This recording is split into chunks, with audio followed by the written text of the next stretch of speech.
Selamat datang di channel Mas Hasbi, Property and Financial Syariah Consultant. Ketika melakukan pengajuan KPR di lembaga keuangan syariah, ini ada beberapa benefit yang ditawarkan. Sesuai dengan namanya, yaitu syariah, memang harus sesuai dengan syariat Islam. Namun kita tidak akan bahas itu terlalu banyak karena sudah banyak fatwa yang menjelaskan, sudah banyak influencer yang menjelaskan. Kita akan membahas benefit secara duniawinya. Sebenarnya kenapa sih bank syariah itu lebih benefit daripada bank konvensional? Yang pertama adalah mereka menawarkan jumlah pembayaran akhir yang telah diketahui. Di era ketidakpastian sekarang, suku bunga yang naik turun, itu di bank konvensional bisa saja awalnya itu flat 3 tahun. Lalu setelahnya mereka akan mengikuti bunga floating. Yang bunga floatingnya itu bisa 2 kali dari cicilannya, atau mungkin bisa setengahnya nambah lagi, itu menyesuaikan dengan kondisi ekonomi pada waktu itu. Garis bawahi, kondisi ekonomi. Jadi kalau ekonominya sedang tidak baik-baik saja, maka biasanya bunganya juga akan ikut naik. Ini sebenarnya yang merugikan masyarakat karena mereka tidak mendapatkan kepastian berapa total yang harus mereka bayarkan. Ini berbeda dengan lembaga keuangan syariah, mereka sudah menentukan total akhirnya itu berapa dari harga plus marginnya, dan juga cicilan yang harus dibayarkan per bulannya itu sudah diketahui dan disepakati di dalam akad. Lalu yang kedua itu adalah tidak adanya denda keterlambatan bayar. Namun perlu diketahui, denda ini hanya berlaku bagi mereka yang mampu bayar sebenarnya, tapi mereka itu tidak mau membayar, alias mereka itu mangkir dari pembayaran kewajiban mereka. Itu tidak akan dikenakan denda. Jadi kalau misalnya teman-teman ngajuin KPR di bank syariah, terus emang lagi ada kendala tentang pembayarannya, tolong banget komunikasinya itu dijaga dengan perbankan, harap lapor kalau misalnya memang lagi nggak bisa bayar. Itu nanti tidak akan dikenakan denda keterlambatan bayar.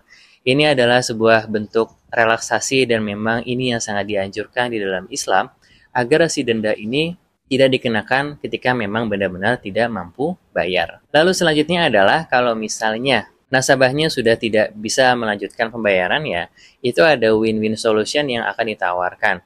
Selain sudah melewati relaksasi cicilan, atau cicilannya dikecilin, atau dipanjangin tenornya, kalau memang tidak bisa membayar, biasanya perbankan syariah akan memberikan sebuah solusi terakhir, yaitu dengan cara menjual rumahnya melalui lelang. Tapi lelang di sini adalah lelang yang baik ya, lelang yang memang tidak menzolimi pihak nasabahnya. Kenapa? Kalau di perbankan konvensional itu jelas, lelangnya itu rumahnya disita, dijual, lalu diambil semua keuntungannya untuk perbankan. Sedangkan kalau di bank syariah itu, bank hanya akan mengambil sisa hutangnya saja nih. Jadi nggak semua diambil sama bank syariah. Misal nasabahnya gagal bayar, lalu setelah dilihat di catatan pembayaran, itu masih ada hutangnya sekitar 300 juta. Nah, alhamdulillah pada saat dia lelang, mungkin laku sekitar 400 juta. Artinya, bank itu akan mengambil 300 juta saja dan 100 jutanya untuk nasabahnya. Sangat-sangat solusi kan? Dan teman-teman itu tidak perlu salah kaprah ya dengan kesyariahan akad yang ada di perbankan di Indonesia. Sesuai dengan namanya, memang bank syariah, mereka itu menerapkan sistem syariah yang ada di agama Islam.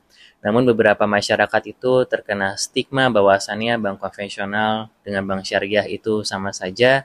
Ini harap lebih hati-hati dalam berbicara, karena itu akan dipertanggungjawabkan nanti, istilahnya disuruh mencari bukti mana yang membuat bank syariah itu seperti bank konvensional. Karena kalau kita mau ngomongin dari sisi bunga dan margin, itu memang dua bahasa yang beda cara mendapatkannya. Ini sama seperti halnya antara nikah dengan zina.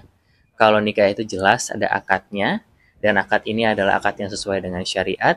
Kalau zina tidak ada akadnya dan ini diharamkan di dalam agama Islam. Lanjut, di Indonesia ini juga ada Dewan Fatwanya yang mengatur bagaimana bank syariah itu beroperasional. Kalau misalnya tidak sesuai syariah, biasanya izinnya itu bisa sampai dicabut, bahkan tidak bisa operasional lagi. Itu adalah sebuah lembaga fatwa bernama DSN MUI. Adalah sebuah lembaga yang memang isinya mereka yang pintar secara muamalah, mereka merumuskan beragam fatwa yang cocok dengan negaranya, yang memang salah satu rujukannya itu adalah mengikuti standar AAOIV. Itu adalah sebuah lembaga fatwa internasional yang membahas perbankan di Indonesia. Lalu percaya nggak percaya, di Indonesia itu mereka sudah mengikuti sistem yang ada di AOFI disesuaikan dengan kondisi yang ada di negara kita. Karena memang kondisi internasional dengan kondisi negara kita itu pasti berbeda ya. Antara kita dengan negara tetangga pun juga berbeda kebiasaannya, lalu cara bayarnya, yang penting adalah sesuai dengan syariah tadi. Merasa konten ini bermanfaat, Anda bebas share kepada keluarga maupun teman-teman Anda. Jangan lupa like and subscribe, serta jika ada pertanyaan, Anda bisa tulis di kolom komentar.